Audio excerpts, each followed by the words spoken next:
आइए बच्चों, एक बार फिर से आपका स्वागत है। आज मैं आपको लिंकेज समझाऊंगा। लिंकेज यानी कि सहलग्नता। सहलग्नता क्या होती है? सह का मतलब शब्द के अर्थ से आपको समझ में आएगा। सह का मतलब साथ, लग्नता मतलब लगे रहना, एक साथ लगे रहना, साथ रहना। ठीक है। और लिंकेज का भी अर्थ वही बनता है। लिंक, लिंक मतलब जुड़ना। ठीक है। तो यहाँ पर भी जो है जुड़े रहना। तो ये जुड़े रहना या एक साथ रहने की क्रिया जो होती है ये जीन्स के साथ होती है। ठीक है। इसे हम सहलग्नता कहते हैं। थोड़ा एक उदाहरण से समझाऊं, फिर मैं आपको परिभाषा समझाऊंगा। सपोज करिए ये F1 जनरेशन है और ये F2 जनरेशन है। ठीक है। F1 जनरेशन में ये जीन्स हैं, हालांकि मैंने क्रोमोजोम दिखा रखा है, इनको आप जीन समझिए। ठीक है। ये जीन्स हैं। ये जीन्स जो होते हैं एक पीढ़ी, ये F1 पीढ़ी से F2 पीढ़ी में जाते हैं। जो लक्षणों को एक पीढ़ी से दूसरी पीढ़ी में ले जाने का काम करते हैं वो जीन्स होते हैं। तो ये जीन्स जो होते हैं F1 पीढ़ी से F2 पीढ़ी में जाते हैं, लेकिन अभी ये जा रहे हैं एक एक करके जा रहे हैं। ये एक एक करके जाना ये सहलग्नता नहीं है। सहलग्नता क्या है? गुणसूत्रों का एक साथ एक पीढ़ी से दूसरी पीढ़ी में जाना। ठीक है ना, मैंने अभी बताया आपको। ये गुणसूत्र है, सॉरी ये जीन्स हैं। इन जीन्स का एक साथ F1 पीढ़ी से F2 पीढ़ी में जाना जो है इसको हम सहलग्नता कहते हैं। ठीक है। अब इसको मैं आपको परिभाषित करूं, सहलग्नता होती क्या है। सहलग्नता क्या है ये मैं आपको पहले एक बार समझा चुका हूं, फिर से समझिए। एक गुणसूत्र पर असंख्य जीन मिलते हैं। ये मैंने आपको बताया कि गुणसूत्र में ही जीन्स मिलते हैं, असंख्य जीन मिलते हैं। इन जीन्स का, जो गुणसूत्र में जीन्स मिलते हैं, इन जीन्स का एक विशेष गुण होता है कि ये जीन्स सब जो होते हैं एक साथ रहना चाहते हैं। जीन्स एक साथ रहना चाहते हैं तथा एक साथ एक पीढ़ी से दूसरी पीढ़ी में स्थानांतरित होते हैं। मैं आपको उदाहरण समझा चुका हूं। जीन्स एक पीढ़ी से दूसरी पीढ़ी में स्थानांतरित होते हैं, लेकिन ये पसंद करते हैं गुणसूत्र जीन्स को एक साथ एक पीढ़ी से दूसरी पीढ़ी में जाना।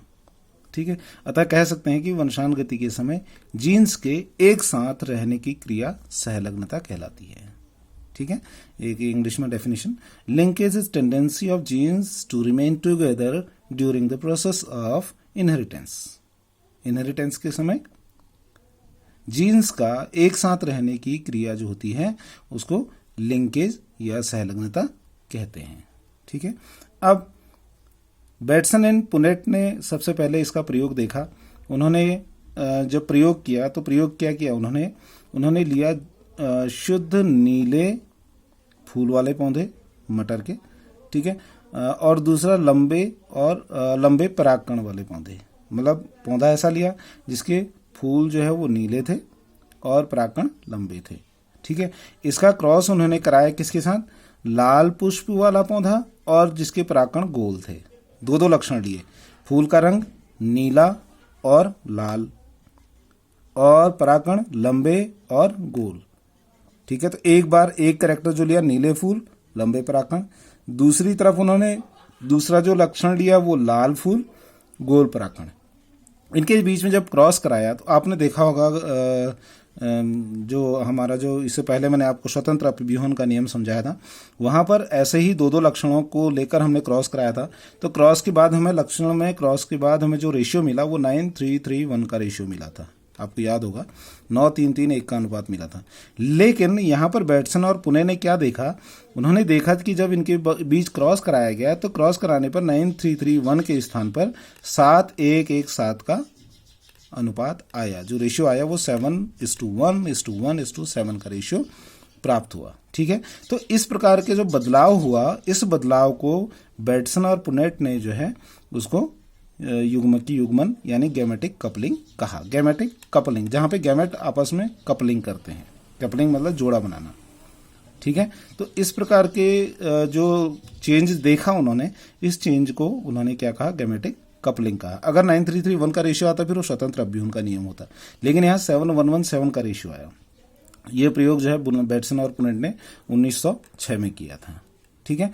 अब इसका उदाहरण आगे मैं आपको समझाता हूँ, वही क्रॉस करा के। युग्मकी युग्मन, नीले फूल लंबे परागकण, ये पहले लक्षण आप बता चुका हूँ। इनके जो गैमेट्स होंगे वो BL होंगे।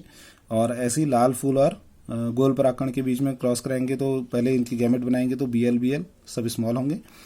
फिर इनमें क्रॉस कराया, ये पहले ही आपको समझा चुका हूँ। पहला वाला इसके पहले से, फिर ये पहला वाला इसके दूसरे से, फिर इसका दूसरा इसके पहले वाले से, फिर इसका दूसरा इसके पहले वाले से क्रॉस कराएंगे। तो प्रथम पीढ़ी में हमको जो है सभी लक्षण जो होते हैं वो प्रभावी लक्षण दिखाई देते हैं। F1 जनरेशन में सभी लक्षण प्रभावी लक्षण। प्रभावी लक्षण क्या है? नीले फूल, लंबे परागकण। ये पहले आपको मैंने बताया, इसके गैमेट में एक भी अगर कैपिटल आता है तो प्रभावी लक्षण है।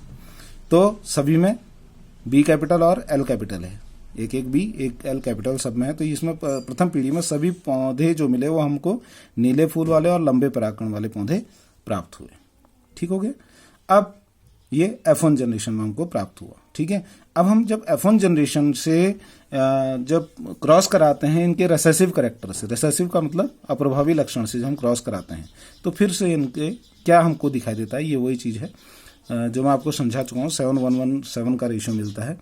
हमने इनके गैमेट्स बनाने हैं पहले, ये हमने इनके गैमेट तैयार किए। प्रथम पीढ़ी को हमने F1 जनरेशन को हमने इसको लिया, एक पौधे को लिया, उससे हमने गैमेट तैयार किए। ये हमारे पास गैमेट प्राप्त हो गए।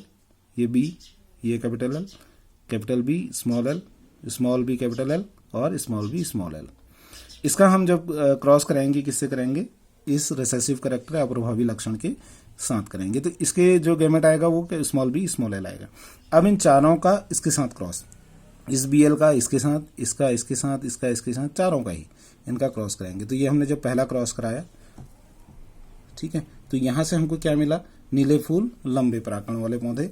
ठीक है, ये 7% मिले। दूसरा हमको जो लक्षण मिले वो नीले फूल नीले थे लेकिन परागकण इसके गोल थे, तो ये हमको 1% मिले।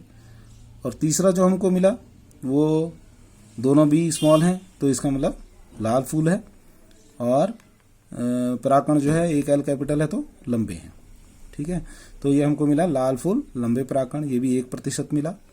और चौथे स्थान पर हमको जो है ये स्मॉल बी स्मॉल एल, इनके बीच में क्रॉस कराया तो हमको क्या मिला?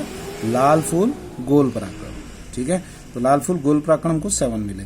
तो ये हमको 7-1-1-7 का रेशियो आया। तो ये जो बदलाव आया, इसी बदलाव को बेटसन और पुनेट ने क्या कहा? गैमेटिक कपलिंग कहा। ये F2 जनरेशन में हमको 7-1-1-7 का रेशियो प्राप्त हुआ। ठीक है, अब गैमेट कैसे कपलिंग करते हैं ये उदाहरण मैं आपको बताता हूँ। कपलिंग का मतलब दो गैमेट्स का आपस में जुड़ना होता है, उसके बाद फिर अलग होना होता है। तो युग्मन इसमें लगातार गैमेट्स में चलता रहता है। तो ये युग्मन जो है जब विभाजन होता है, कोशिका विभाजन, उस समय होता है। तो युग्मन की 2 अवस्थाएं होती हैं, एक आकर्षण होता है और प्रतिकर्षण होता है। ठीक है, तो ये पेरेंट में सबसे पहले मैं आपको दिखाऊं, 2 पेरेंट हैं।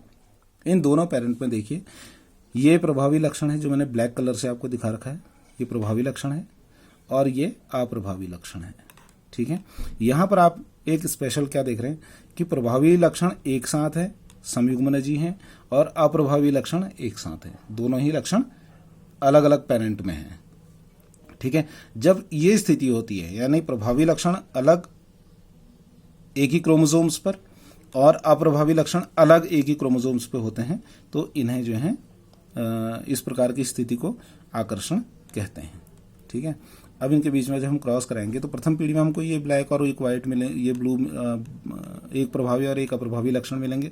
तो प्रभावी प्रथम पीढ़ी में हमको जो है सभी पौधे प्रभावी मिलेंगे, या जो भी हमको संतति जो है वो प्रभावी संतति प्राप्त होगी। फिर प्रथम पीढ़ी को हम किससे क्रॉस कराते हैं? वो अप्रभावी के साथ क्रॉस कराते हैं। अप्रभावी के साथ क्रॉस कराते हैं तो फिर हमको F1 जनरेशन ये हुई है, F1 जनरेशन के अप्रभावी के साथ क्रॉस कराएंगे। फिर यहाँ हमको पहले गैमेट प्राप्त करने पड़ेंगे।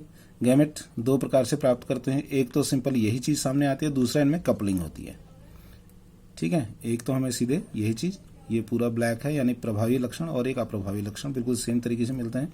दूसरा, एक प्रभावी और अप्रभावी लक्षण ये हैं, इनको आपस में इनमें गैमेटिक कपलिंग होती है। यहाँ इनके अगर हम गैमेट कहेंगे तो एक हमको प्रभावी गैमेट मिलेगा, एक अप्रभावी गैमेट मिलेगा। 2 गैमेट मिलेंगे, एक हमको प्रभावी मिला और दूसरा हमको अप्रभावी मिला। ठीक है, और दूसरी तरफ हम देखते हैं कि यहाँ इनमें पहले कपलिंग होगी। कपलिंग मतलब दोनों आपस में एक दूसरे के साथ जुड़ेंगे, फिर उसके बाद भाग अलग अलग हो जाएंगे। यानी इसका ब्लैक जो है, ये दोनों आपस में एक दूसरे के साथ मिलेंगे, ये जो येलो दिखा रखा है और ब्लैक, यानी कि प्रभावी और अप्रभावी दोनों एक दूसरे के साथ मिलेंगे। और मिलने के बाद जो है ये गैमेट्स जो हैं आपस में इनके जो पार्ट हैं उनको चेंज कर लेंगे। यानी कि ये ब्लैक जो है इसके येलो के साथ जुड़ जाएगा, ये वाला इसका ब्लैक पार्ट इसका आया, और इसका दूसरे का जो है येलो वाला पार्ट इसके साथ जुड़ेगा। इसका ब्लैक, इसका येलो, ये कपलिंग हो गई है। ठीक है, ऐसे ही दूसरी तरफ इसका येलो वाला, इसका येलो पार्ट और इसका ब्लैक पार्ट, ये दोनों जुड़ेंगे। ठीक है, अब हमको 2 गैमेट यहां से प्राप्त होगी। यहां सिंपल वही गैमेट हमको प्राप्त हुए हैं, यहां गैमेट्स में कपलिंग हो गई। कपलिंग में क्या हुआ, इन दोनों के पार्ट्स आपस में एक्सचेंज हो गए। अब हमको ये गैमेट्स प्राप्त हो गए हैं जो पेरेंट में नहीं थे, अलग अलग हो गए हैं। ठीक है, अब यहां पर 2 गैमेट हमको ये प्राप्त हुए। दूसरी तरफ हमने एक रिसेसिव कैरेक्टर ले लिया। ठीक है, रिसेसिव कैरेक्टर लिया, इनमें हम क्रॉस कराएंगे तो यहाँ ब्लैक मिला, पूरा ब्लैक यानी प्रभावी लक्षण, और एक अप्रभावी लक्षण वाला पौधा मिला, लक्षण मिले। दूसरा हमको दोनों अप्रभावी मिले। तीसरा हमको आधा प्रभावी और ये 1.5 हम कहेंगे इसको, आधा प्रभावी और 1.5 पार्ट जो है इसका अप्रभावी है। चौथा हमको जो लक्षण मिला है यहाँ भी वही 1 पार्ट प्रभावी और 3 पार्ट जो है अप्रभावी लक्षण वाले हमको प्राप्त हुए हैं। ठीक है, ये F2 जनरेशन है। अब यहाँ पर ये जो प्रयोग देखा, ये ड्रोसोफिला में देखा गया, मॉर्गन ने देखा। ठीक है, तो मॉर्गन ने ड्रोसोफिला में देखा कि 2 प्रभावी युग्म विकल्पी जीन एक ही गुणसूत्र पर, 2 प्रभावी युग्म विकल्पी जीन एक ही गुणसूत्र पर, ये प्रभावी युग्म विकल्पी जीन जो है वो एक ही गुणसूत्र पर दिखाई दिए। ठीक है, इस स्थिति को यानी कि जो आकर्षण वाली स्थिति है, इस स्थिति को सिस हेट्रोजाइगोट कहते हैं। सिस हेट्रोजाइगोट स्थिति इसको कहते हैं, विषम युग्मनजी को। ठीक है, और इस अवस्था को आकर्षण कहते हैं। ठीक हो गया, आकर्षण जिसमें क्या है, जिसमें 2 प्रभावी युग्म विकल्पी जीन जो है एक ही गुणसूत्र पर मिलते हैं, यानी प्रभावी जीन एक गुणसूत्र पर मिले, अप्रभावी जीन एक गुणसूत्र पर मिले, इसको हम आकर्षण कहते हैं। और दूसरी तरफ हम बात करते हैं प्रतिकर्षण की। प्रतिकर्षण में क्या होता है, प्रतिकर्षण बिल्कुल आकर्षण के अपोजिट होता है। आकर्षण में क्या था, ये दोनों ब्लैक पार्ट जो है एक साथ थे और येलो पार्ट एक साथ थे, यानी प्रभावी एक साथ था, अप्रभावी एक साथ था। लेकिन प्रतिकर्षण में क्या होता है, प्रभावी लक्षण जो होते हैं, जीन जो होते हैं, प्रभावी जीन जो होते हैं वो दोनों ही पेरेंट में पाए जाते हैं। प्रभावी जीन दोनों ही पेरेंट में पाए जाते हैं, यहाँ भी है प्रभावी जीन और यहाँ पर भी है प्रभावी जीन। ठीक है, दोनों प्रभावी जीन दोनों ही पेरेंट में पाए जाते हैं। अब इनके ये पेरेंट हैं, पेरेंट में जब इनके क्रॉस कराते हैं तो यहाँ पर वही एक ब्लैक, एक येलो और ये येलो और एक ब्लैक यहाँ से, तो ये प्रथम पीढ़ी में हमको दिखाई देते हैं, ये F1 जनरेशन में। फिर वही F1 जनरेशन का हम रिसेसिव कैरेक्टर के साथ क्रॉस कराएंगे। फिर वही चीज़ यहाँ भी गैमेट का वही चीज़ होती है, 2 गैमेट, एक ये आपका प्रभावी और अप्रभावी यहाँ मिला हमको। ठीक है, यही चीज़ आएगी। दूसरा इसमें कपलिंग होगी, कपलिंग जैसे मैंने आपको आकर्षण में समझाया था वही कपलिंग यहाँ भी होगी। तो यहाँ पर हमको ये ब्लैक, एक येलो वाला पोर्शन यानी प्रभावी और अप्रभावी जो है हमको यहाँ मिलेंगे, और ये अप्रभावी और प्रभावी यहाँ मिलेगा। यहाँ इनमें पहले कपलिंग होगी। कपलिंग में क्या होगा, वही चीज़, इसका ब्लैक इसके ब्लैक से 2 अलग अलग हैं, लेकिन इनमें आपस में कपलिंग होगी। ये ब्लैक इस ब्लैक के साथ जुड़ेगा और ये येलो इस येलो के साथ जुड़ेगा। ठीक है, ये ब्लैक इसका ब्लैक, दोनों ब्लैक एक साथ आ गए तो प्रभावी लक्षण एक साथ आ गए हैं, इसका येलो और इसका येलो। ठीक है, दोनों येलो एक साथ आ गए तो ये अप्रभावी लक्षण। अब यहाँ पर दोनों कपलिंग के बाद दोनों लक्षण अलग अलग हो गए। अब हम इनका क्रॉस कराएंगे अप्रभावी पेरेंट के साथ। अप्रभावी पेरेंट ये है, इसका भी गैमेट हम लाएंगे तो यही मिलेगा हमको। अब हमने क्रॉस कराया तो प्रथम पीढ़ी में नहीं, जो F2 जनरेशन है वो यहाँ पर हमको ये प्रभावी अप्रभावी और वो अप्रभावी ये मिला। यहाँ पर अप्रभावी प्रभावी और वो अप्रभावी ये मिला। यहाँ पर ये प्रभावी और एक अप्रभावी मिला। ठीक है, और यहाँ पर दोनों ही अप्रभावी कैरेक्टर मिले। ठीक, यहाँ पर भी 7:1 का ही 7 का ही रेशियो आया। यह लक्षण भी जो है ड्रोसोफिला में देखा गया, ये F2 जनरेशन में हमको जो प्राप्त होते हैं। यह भी मॉर्गन ने ड्रोसोफिला में ही देखा, ये आकर्षण और प्रतिकर्षण दोनों ही। इसमें जो है ये प्रतिकर्षण की प्रक्रिया है, इसमें जो है उसको हम सिस हेट्रोजाइगोट कह रहे थे, लेकिन ये हम इसको ट्रांस हेट्रोजाइगोट कहते हैं, जब प्रभावी लक्षण दोनों पेरेंट में अलग अलग पाए जाते हैं, प्रभावी जीन्स दोनों पेरेंट में अलग अलग पाए जाते हैं। तो ड्रोसोफिला में देखा कि 2 प्रभावी युग्म विकल्पी जीन 2 विभिन्न समजात गुणसूत्रों पर मिलते हैं। प्रभावी जीन यहाँ भी और वहाँ भी दोनों में मिले हैं, तो दोनों जीन जो हैं वो अलग अलग इसमें गुणसूत्रों पर मिलते हैं। ठीक है, मिलते हैं, तो ऐसे इसको जो है विषम युग्मनजी जो स्थिति होती है इसको ट्रांस हेट्रोजाइगोट कहते हैं। ठीक है, इसे ट्रांस हेट्रोजाइगोट कहते हैं और इस अवस्था को प्रतिकर्षण कहते हैं।